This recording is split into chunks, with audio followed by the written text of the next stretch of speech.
Assalomu alaykum. Anglayotganinglar Şinjan Yoshlar O'smirlar nashriyoti 2008-yil 4-oyda 2-chi qitim nashr qilgan biografiyalik roman Qaynam o'rkishi. Avtori Abdulla Talib. 13-bob. Gumanliq ziyofat. Do'st kaynanda maqtar, dushman oldingda. Xalq maqoli.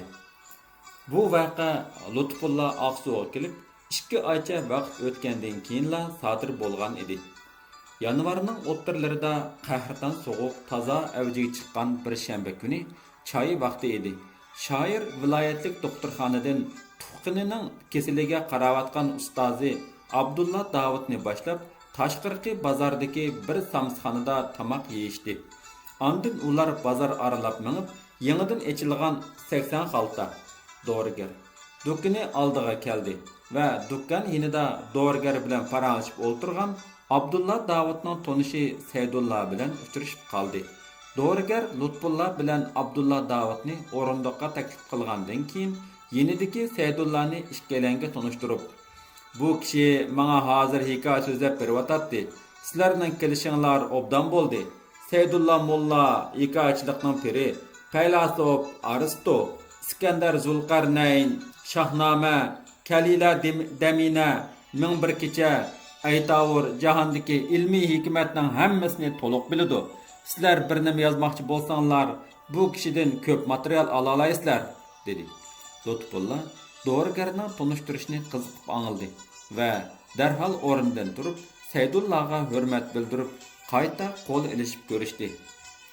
Güher yatıdı sayda, tonumusdan ne payda deydigan temsilimiz var, dedi dorigar yana sözünü davamlaştırıp. Xalq ichidagi eski chapallar ichida güher ko'p. Shundan keyin Lutfulla hamisha Saydullani yo'qlab turadigan bo'ldi. Uningdan nurg'un hikmatlik so'z, maqol tamsillarni anglaydi, ham uni daftarga xotirlab oladi. Qaniyamisa bir oz sabr qilib bersanglar, Saydulla Molla bizga so'zlab berdi, dedi dorigar.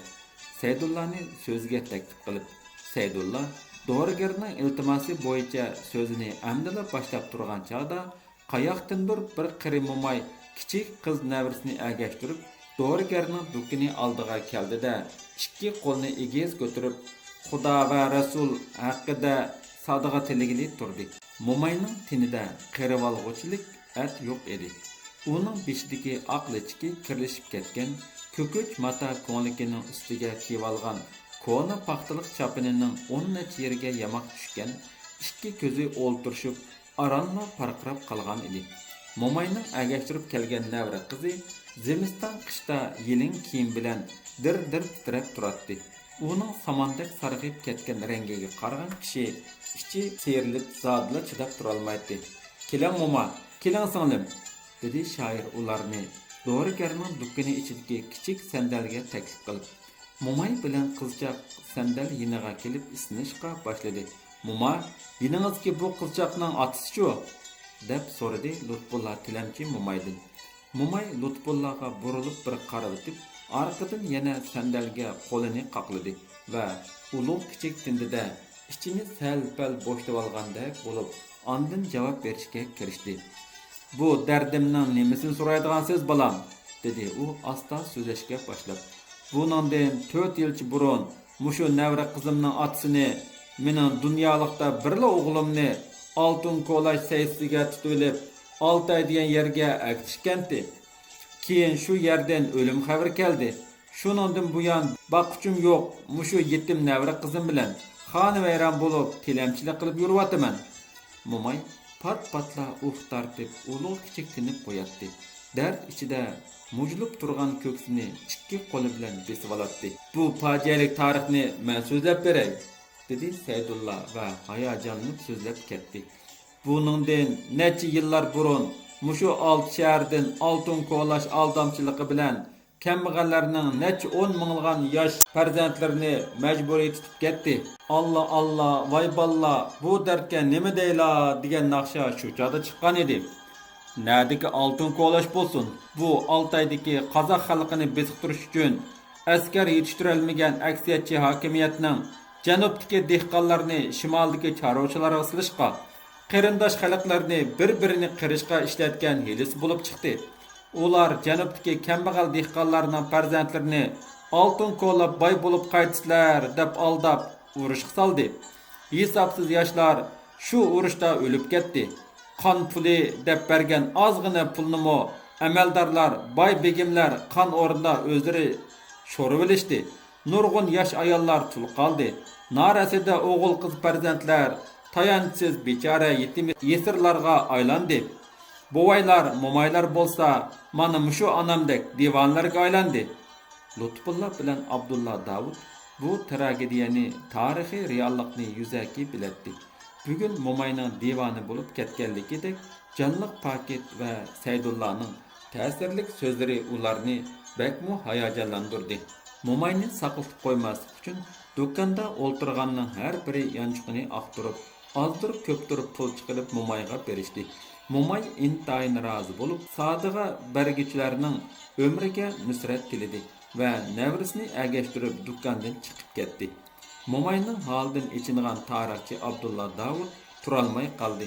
"Men", dedi Abdulla Davud, "o'lkalik Darul Muallimaning uzun yillik tarix o'qituvchisi bo'lsam-mo, bugun bir o'quvchi sifatim bilan haqiqiy xalq tarixidan dars angladim. Men hadislar qadimki Mesopotamiya, Babil Asuriya tarixini so'zlashga berilib, qadimki Tarim bo'yidagi Ardavil tarixini oz bilib kelibdiman. Haqiqiy tarixiy bilim hammadan burun o'zini o'zi aniq tushunishi ekanligini mushu divoni momayning holidan bildim. O'zini tushunish yanada ma'rifatga bog'liq ish", dedi Saydulla Mulla so'z boshlab. "Bizning savotsiz boylarimiz, feodal beglarimiz erkinlik va ma'rifatning dushmanlari bo'lib keldi. Lekin ularning to'lisi saq qolmadi. Mening cho'ng dadam Aqsudan chiqqan cho'ng shoir Molla Shakir bilan og'ini bo'lib o'tgan ma'rifatlik odam ekan. Ammo atam bo'lsa boyliqqa yiris, xalqqa ko'msiz kishi edi. Lekin uning puli va mansibi vafo qilmay, oxiri xonavayron bo'lib ketdi.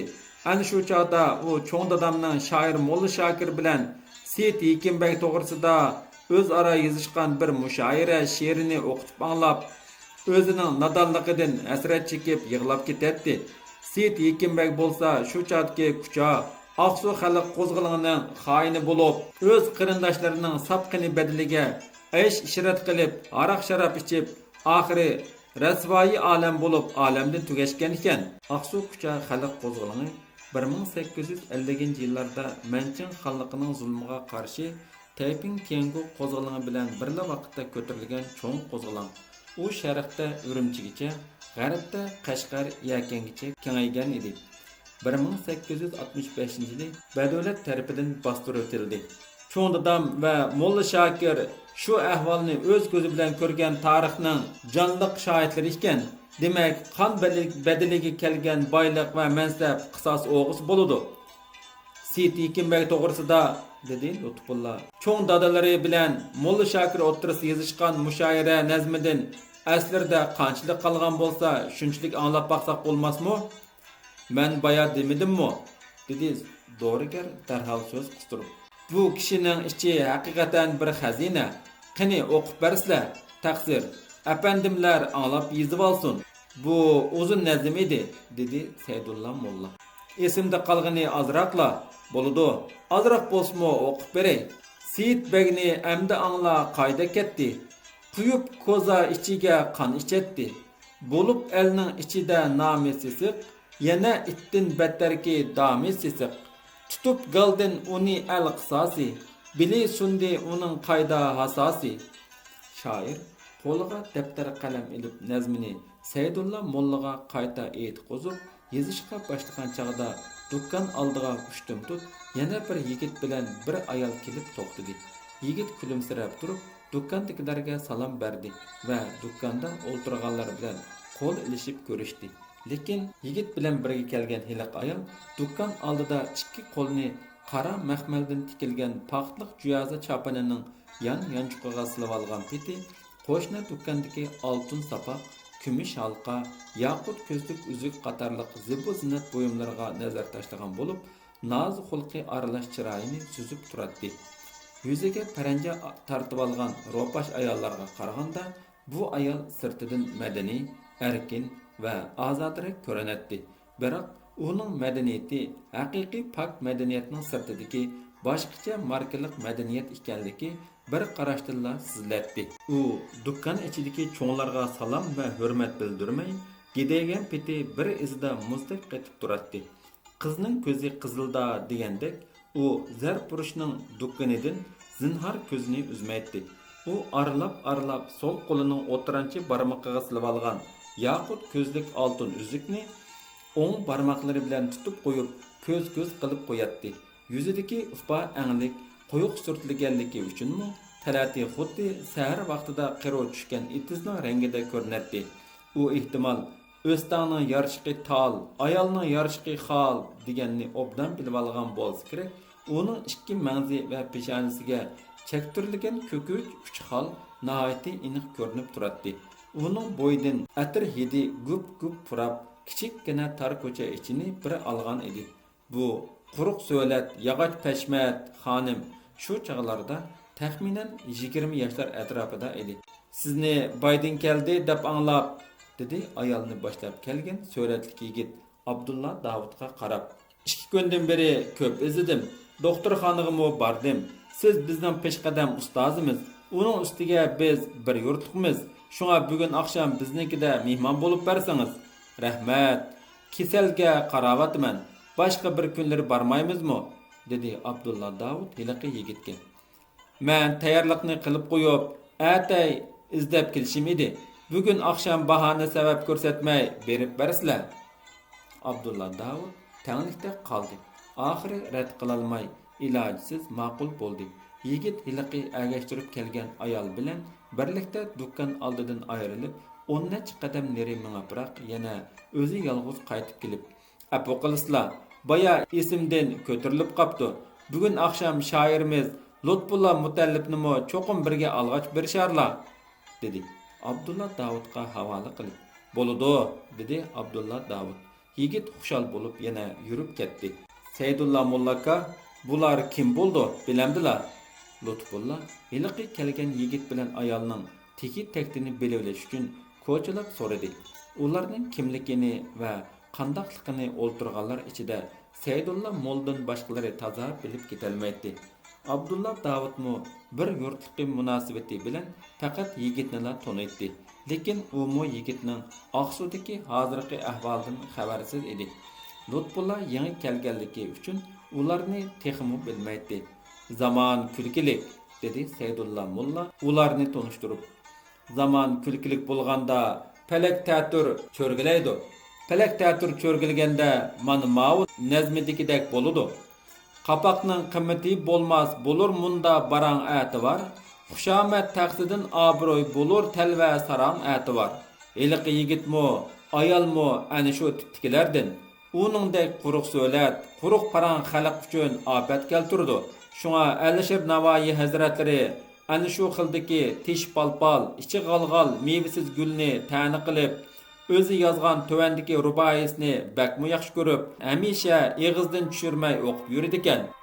O'tqa salg'il sarvini ul qaddi qirana bo'lmasa, algi berma gulni al ruxsari ziba bo'lmasa, sarva birla gul tamoshasiga yo'q maylim mening, bag'ara ul sarva gul ruhdan tomosha bo'lmasa, fiklarim, dedi Saydulla Mulla yana so'zini davomlashtirib. "Men Qashqar xonlik madrasada xili uzun o'qigan, lekin ta'tur palak bilim ahlini xorizor qilib kelmoqda. Mashhur olim, shoir Abdurahmon Jami o'zining bir she'rida mundoq degan edi: "Ahli ilmning dafsanda qilinib, johillarning a'tiborliq bo'lishi dunyoda ko'p ko'rilgan hodisa." Abdurahmon Jami 1914-yildan 1992-yilgacha atoqli shoir va tarixshunos Alishir Navoiyning ustozlaridan biri. Saydulla Mulla nazmini o'qib bo'lib turishiga dorigar. Endi iliqi satani obdanroq tunishtirib qo'ysizlar taqsir. Bu ziyoli yigitlarimizga foydasi tegib qolur.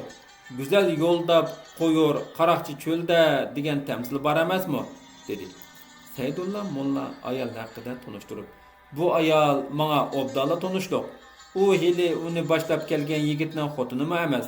U shuncha yosh turib 6 erni yo'lga silib bo'ldi. Uning uyiga to'plab olgan zibu-zinatlar ko'p. U nozik qizga yarashar g'az ko'lga deganni obdan bilib olgan. U ishning beshida noz qilib kuydirdi. 3 hafta o'tar o'tmayla köygen ko'nglini o'ltirdi. Shunga uning bilan to'y qilgan erlar "Söygey yarim sen bolsang, ko'rgan kunim ne bo'lur" deb bizar bo'ladi. U boshda va'da bilan shart qiladi. Lo'lilik qilib qasam ichidi. Oxiri sharti ketib, parti qoladi, dedi. Saqal qirib ugunib qolgan ekan-da, dedi dorigar. Saydulla Mollani ilmiy tariyabut hikoyasidan yangi bir hikoya aytib berishga qiziqtirib, axloq, vijdon o'lchimidan chiqib ketgan insofsiz kishilarning jinoyati shu xildagi ayollardan eshib ketadi, dedi Saydulla Molla. Hikoyasini boshlashdan burun biz uni ayrim bir kuni so'zlaymiz. Biroq hozir faqat iliq ayolning hozirgi turmushiga o'xshib ketadigan saqal qirish hunari nomli hikoyamiz bilanla kifoya qilib turamiz. Chunki u bugunmi saqal qirish hunarini ishlatish uchun kelgan bo'lishi mumkin. Saydulla Molla saqal qirish hikoyasini boshlab 1 soatdan ortiq so'zladik. Uning so'z mahorati, hikoyadagi voqealikning qiziqligi, ichidagi ta'sirlik nazm, she'rlar Lutfullah bilan Abdulla Davudni ixtiyorsiz kuldirib turadi. Bugun mumkin bo'lsa, ziyofatga berishdan burun saqal burtonlarni pokiz qirdirib olib, andin beringlar. Shu chaqda bada raptal ilojsiz qoladi, dedi chaqchaq qilib Saydulla Mulla oxirda. Lekin biz saq agmisini aylanib o'tganlar bo'sh kelmasligimiz mumkin, dedi Abdulla Davud javoban. Ular kulki chaqchaq ishida xo'shlashdi. Bugun shanba kuni bo'lg'achqa Lutfullah bilan Abdulla Davud oldi bilan satrashxonaga kirib chechini oldirdi. Ularni choyga taklif qilgan iliqi yigit ularning bormay qilishdan ansirab satrashxona eshigi oldida kutib turadi. Lutfullah bilan Abdulla Davud satrashxonadan chiqqandan keyin yigit ularni boshlab mandi. Ular o'ng tarafdagi ko'chaga burilib, cho'ng klub oldidan o'tib 11-nomerli qoro oldiga kelib to'xtadi. "Qani mehmonlar, marhamat", dedi sohibxona yigit darhol darvozaning bir qantini ichib. Isoq agmisi Tayping Tengu dehqonlar harakati bilan bir vaqtida qo'zg'algan kucha dehqonlari qo'zg'aloning sarkardisi Isoq Bag'rash ko'lini aylanib o'tib, kumush sayliqida xon lashkarlarga zarba bergan. Abdulla Davudmo keyin Bag'rash ko'lini aylanib o'tib, bir qatim safar qilgan. U bu aylanmani Isoq agmisi deb hikoya qilgan edi. Shoir bilan Abdulla Davud qoroga kirganda sohibxona darvozani ichidan yana mahkam ilib qo'ydi. Ular cho'ng mehmonxonaga kirishdi. Mehmonxonada liq odam o'tirishdi. Hammaylar o'rinlaridan turishib, yangi kelgan 2 mehmonni qarshi elib, ularni to'rga taklif qilishdi. Uy ichidagilarning yangi mehmonlarni kutishib turganiga xili vaqt bo'lgan bo'lsa kerak. Sohibxonaning kutuvchilari shallaqroq kelgan bir kutuvchi va 2 ayol paypitak bo'lib yugurishib, ayt-uyt degicha dasturxon soldi. Go'shtlik say, kabob, har xil ho'l quruq meva-cheva, halva, murabba, non, samsa qatorliq noz ne'matlar arqa-arqadan keltirilib, dasturxon birdamdala to'shqizatildi. Bugungi sexiylik bilan ma'murchilikning tegi tagida qandoq o'yinning borligi texi hech kimga ma'lum emas. "Qani mehmonlar, dasturxon beqib, bahuzur yeb-ichib o'ltirsizlar", dedi sohibxona yigit mehmonxonaning o'ttirisiga kelib turib ko'pchilikka. Mehmonlar mazaga kirishib ketdi. Oradan bir oz vaqt o'tgandan keyin dasturxon ustiga botilkalarda haroq va kozalarda musallas keltirildi. Sohibxona yigit o'zining o'rnida vakil qilib, saqiylik vazifasini mehmonlar ichidagi fakar ham vijik kelgan bir qiyshiq ko'z kishiga topshirib, "Do'stlar, bugungi o'ltirishimizni qizitish uchun saqiylik vazifasini do'stim Luxurga topshiraman", dedi. Qiyshiq ko'z saqi dastlab 4 rumkaga to'ldirib qo'yib, uning birini o'ziga qoldirdi. Bir rumkini sohibxonaga berdi. Qolgan 2 rumkini Lutfullah bilan Abdulla Davudning oldiga qo'ydi. Orqadan u sohibxonaga qaratib, "Qani, avval sohibxonaning qada so'zini anglaymiz", dedi qiyshiq ko'z saqi Luxur. "Oldi bilan", dedi sohibxona. Her qaysinglarning bugun echilib yeyilib azada o'ltirishinglarni taklif qilaman. Ikkinchidan bo'lsa, shahrimizga yaqinda ustozimiz Abdulla Davud, mashhur shoirimiz Li Mutallib va singlimiz Nazira qiz qatorliq do'stlarimiz kelib qoldi. Mushu do'stlar bilan didor ko'rishib qilish maqsadimiz bilan bu arzimas shag'a har birlarini avar qildik. Nazira shoir ichida o'z-o'ziga savol qo'yib, sohibxona tiliga olgan Nazira zodi kimdir deb xiligacha o'ylandi-yu, lekin chandurmay benazar o'tiraverdi. Kitobxonlarimizga tunishtirilayotgan bu ziyofat shoir Aqsuga kelib texi 1-2 oylar o'tgan, Nazira kelib faqat 1-2 kunlar o'tgan, shoir bilan Nazira texi zodila uchrashmagan bir ahvol ostida o'tkazilayotdi. Nazira hozir ziyofatdagi ayollar qatorida lam-jim demay bir bulonda o'ltiradi. O'ttirdagi kichik dalanning kun chiqish tarafiga joylashtirilgan bu ziyofatxona xuddi kichikroq bir tansxonaga o'xshaydi. Uning to'rt atrofini cho'rdab, shira va o'rindiqlar qo'yilgan, ustiga gullik dasturxon silingan edi. Uyning janubida qiz cho'kanlar, shimol tarafida erlar o'ltirishadi. Qolgan ikki tarafda uy bisotlari tiziqliq edi. Qaniyamisa, hammalarning salomatlik uchun, dedi sohibxona so'zining oxirida. Qadah ko'taraylik. Sohibxona bilan Abdulla Davudning bir yurtliq bo'lganidek, fikrmo shoirimiz Li Mutallib bilan bir yurtliq. Mening Nilqa, Chapchal va G'ulji taraflarda tuqqanlarim ko'p. Bugun bu yerda shoirimiz bilan yuz ko'rishishim xuddi o'z tuqqanlarim bilan didor ko'rishganimga o'xshash bo'ldi.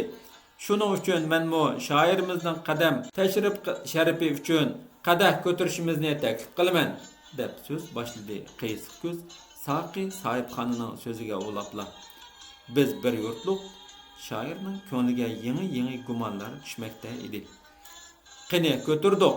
Saqi sohibxona bilan birlikda qadahni quruqtab shira ustiga qo'ygandan keyin shoir bilan Abdulla Davudni ichishga zo'rildi va xushomad qilishga boshladi. Rahmat, men o'ltirishibla beray, dedi Abdulla Davud. Chunki men hozir yana balnizga kasalga qarg'ili borman. İstem bo'lmas. Menmo rahmat aytaman, dedi Li Mutallib. Chunki angina keslim bor. İchimlikda nazar aylab yurmoqdaman. Qani, hozircha boshqalarga mangdirib turing, dedi sohibxona. Darhol Saqiga ko'zini qisib turib, mehmonlarimiz sal turib biroq ishsin. Rumka boshqalar orasida qizg'in davomlashyotdi. Erlar bilan tang ba'zi ayollarmi qizib ketishdi.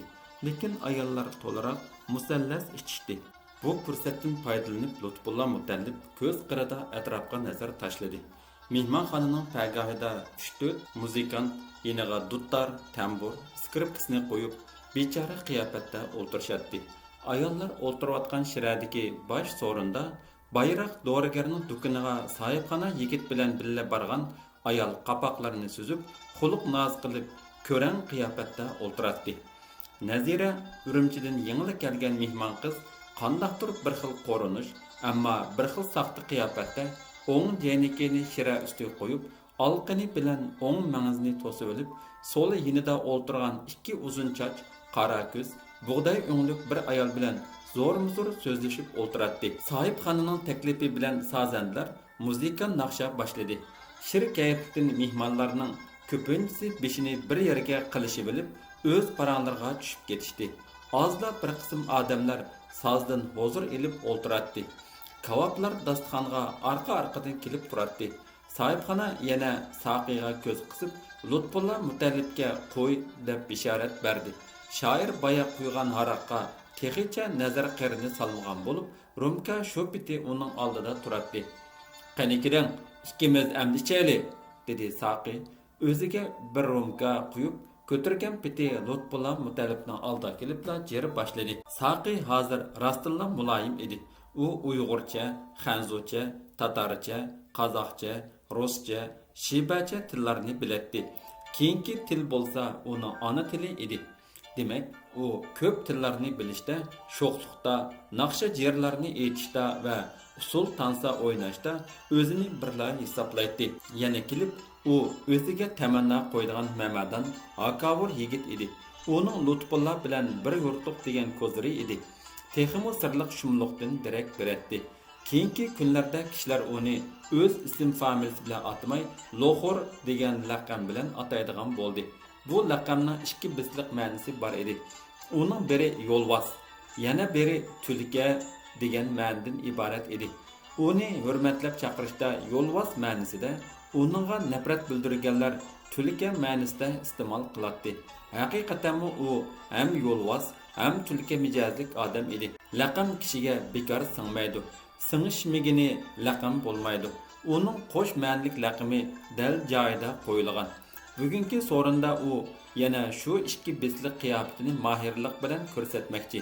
Uningdan keyinchi Saqi yigit Loxor qo'lida rumka ko'tarib Lutfullohning oldiga kelguchilik, Lutfulloh mo chechenlik bilan allaqachon taqobil she'ri yozib tayyorlab oldi.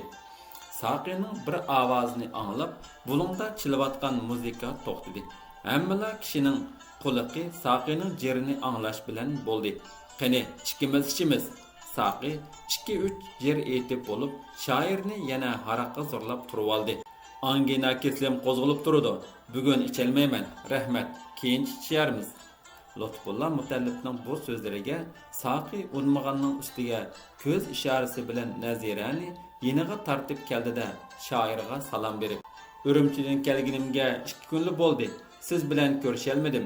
Bugun ko'rishib kelay deb tursam", dedi.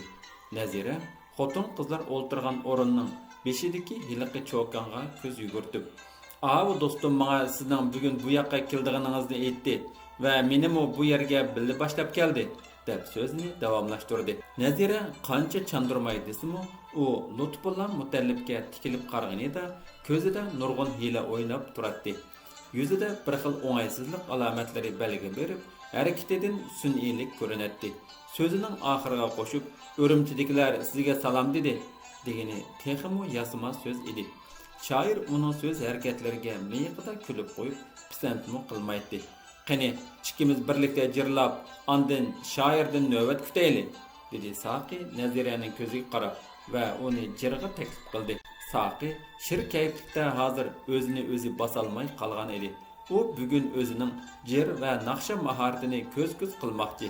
Nazira musallasdan azroq ishi bilib, qachon jirlash fursati kelarkan deb kutib o'ltirg'achqa, ancha noz qilmayla jufti bilan jirlashga qo'shilib ketdi. Ular kayni-kayndan ulab, shuncha ko'p jirlab ketdiki, anglab o'ltirganlar zirkib, "Amdi zanglashqili turishdi" degan yergacha yetdi. Saqi bilan Nazira aytayotgan jir kupletlarida ta'niga moyil mazmunlarmi yo'q emas edi. Lutfulloh buni kuzatib va sizib o'ltiradi. Ularning dasmoyisi tugaganda oxir o'zligidan to'xtashdi. Saqi darhol Naziraga bir rumka musallas qo'yib kelib tutqizdi-da, ikkilan birga turib Lutfullohni ichishga yana zo'rladi. "Bu zamonda siyliqning turi ko'p. Menga rumka siyliqidan boshqacha bir siyliq to'lashga ijozat bo'lsa qandoq?" dedi shoir Saqining ko'ziga tikilgan peti o'rnidan mardonlik bilan turib. Uning o'rnidan dast turganini ko'rib turayotgan mehmonlarning ko'zlari aloq-jaloq bo'lib, birdamdala zalning ichini jimjitlik va hayajonlik besib ketdi. Hammaylar shoirga qaraydi. "Shoirimiz bir she'r o'qib bersin, aroqni kechirim qilaylik", dedi bir sozchi. Xuddi shoirning ko'ngildagini sezgandek unlik ovoz bilan, "Qo'shilimiz", dedi so'rindikilarning tangdi to'lisi. "Topdingiz, sazanda do'stim. Buning ichida yanala siz ko'nglimdagini topdingiz", dedi shoir hiliqi sazandiga. "Kasb ahli kasbning qadrini biladi, oltinning qadrini zargar biladi, oshiqning dardini dilbar biladi." Lutfulloh hiliqa yezib bo'lgan she'rni yanchuqidan oldida unlik o'qishga boshladi. "May tutib Saqi kelib og'riqqa luqmon bo'lg'idek, gar uni ichmay desa maydonda qo'rqqan bo'lg'idek. Bar emish mayda hunar yaqin qilish yotni sanga, shul kuni yosh qo'zg'a och bo'ri tuqqan bo'lg'idek. Söygüning davosiga kelmas emish maydin shifo, gar uni maqtab desa zaharni yutqan bo'lg'idek. Naz bilan kulsa go'zal, chin ko'nglidan kuldi dema, izidan chiqqan yurak o'zgacha so'qqan bo'lg'idek. Gul xili olamda ko'p tanlab suyar ma'shuq sanam, kim beri tanglab tikan rayhonni tutqan bo'lg'idek. Bu yurak talpinidu el dardiga yetmek bo'lib, elni deb açsa davan zulmetni o'tqa tutgan bo'lg'idek. Shoir jangovar she'rini o'qib bo'lgandan keyin o'z o'rnida o'ltirdi. Ko'pchilik qizg'in chavak urib olqishladi. Bo'libmi sazandalar o'rnidan o'ra turishib, hayajon bilan chavak chaldi va jaronliq ovoz bilan "Rahmat, barakalloh" deb tashakkur bildirdi. Lekin ziyofat davomida uyning bir bulonda kirpidak tugilib, g'ibchinib o'ltirgan tatiq bo'yin bir kishi aroqmi ichmay, so'zmi qilmay, shoir bilan Abdulla Davudning ruhiy qiyofatini kuzatib o'ltirgan edi. Bugun oqshom uningga hech kimmo qarab qo'ymaydi. Ammo u so'ringa sagaklik bilan nazar solatdi. U she'r o'qish boshlanganda yanchuqidan qalam qog'oz ilib, maxfiy yozib olmoqchimi bo'ldi. Biroq o'zi shoir bo'lmagan bu odamga o'qilayotgan she'rni tez yozib olish osonga tushmaydi. U qalamni ilib, neri-beri qilib bo'lguncha Lutfulla allaqachon 3-kupletni o'qishga o'tib ketgan edi. Uning ustiga bu kishini bugun qarab bosgan nima qalamidan siyo chiqmay qoldi-da, oldirganligidan o'zining nima kasb bilan o'ltirganidan bexabar ochiqida "Ey kasofat" dedi-yu, qalamni bir urib sundirib qo'ydi. Tassida qilgan qattiq ovozni anglab, bulung tarafga qaragan odamlar tatiq bo'yin kishining xafa bo'lib, chechilib qolganligini darrov sezib oldi. She'r o'qilib bo'lgandan keyin Nazira qandoq ta'sirat oldi? U hozir ko'ngilda nimalarni o'ylayotdi? U qandoq qilib tunugunla kelib bugun bu ziyofatning mehmoni bo'lib qoldi? Mana bu texi bir sir edi. "Qani, oshga baqayli" dedi Sohibxon. Ligan-liganlarda go'sht besilgan polo dasturxon ustiga hozir bo'ldi. Sohibxon mehmonlarni oshga taklif qilgandan keyin hammaylar tamoq yeyish bilan bo'lib ketishdi. "Obdan bablading" dedi Abdulla Davud shoirning quliqiga asta pichirlab. Lutfulla ustozining so'ziga kulimsirash bilan javob qaytarib yana jim bo'ldi. Tamoq yeyilib oxirlashdi. Dasturxonga yana yangi qo'rilgan say va meva-cheva yangushlab keltirilishga boshladi. Saqi kayfning kuchida alang-salang bo'lib qolgan bo'lsa-mu, yanada botilka bilan rumkini qo'liga elib, saqilikni davomlashtirishga kirishmoqchi bo'ldi. "Endi o'ltirishimizdan kun tartibi boshqa nomerga, ya'ni tansa, usul, muzika nomerga yo'tkiladi", dedi Sohibxon ko'pchilikka jakarlab.